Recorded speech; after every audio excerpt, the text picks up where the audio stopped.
Hello, I'm Jamie Butterworth, and this is the RHS and BBC Radio 2 dog garden designed by Monty Don. This is nothing more than a celebration of the nation's two favourite things, plants and dogs, in an authentic garden space. Or hopefully it is. Anyway, this is Monty's first ever garden at the Chelsea Flower Show. And Monty is Chelsea and Chelsea is Monty. Whenever I think of Chelsea Flower Show, I think of Monty Don. And so the opportunity to work alongside somebody so incredible has been the most amazing experience. And last summer, Monty got in touch with me to see whether I'd be up for working with him to bring to life his vision for this garden. We never wanted to try and recreate Longmeadow, but we wanted to have little nods to Longmeadow in the garden, be that the style of planting. So I've been visiting Longmeadow a lot over the last few months, trying to see how Monty plants, what plants he uses, how he puts them together, from colours and textures and composition, through to the brick path that intersects all the way through the garden.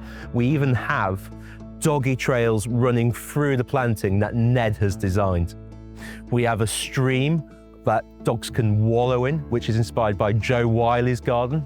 And behind me, we have probably the world's greatest doghouse. It's incredible. It's all made from reclaimed materials. So every single tile is reclaimed oak, reclaimed brick in the floor. We've even got curtains made from Monty's old recycled trousers. One of my favorite bits of the garden are the trees. Monty and I both agreed from the very beginning that any garden for dogs needed to have lots of shade. Dogs love shade as much as they do water and laying on the sun in the grass. Monty was really adamant from the very beginning. He really wanted quite native, easy to get hold of trees that are very recognisable. So we have a big field maple here. We've got hornbeams, we've got hazels, we've got cornus, all of which have been at Chelsea dozens of times before. But what we were looking for was the character of the tree. That was so much more important to him, was what the trees looked like, how they felt, how they worked in the space. Because we've got very little hard landscape in this garden, the trees work to add the form and the structure and the architecture to hold the space.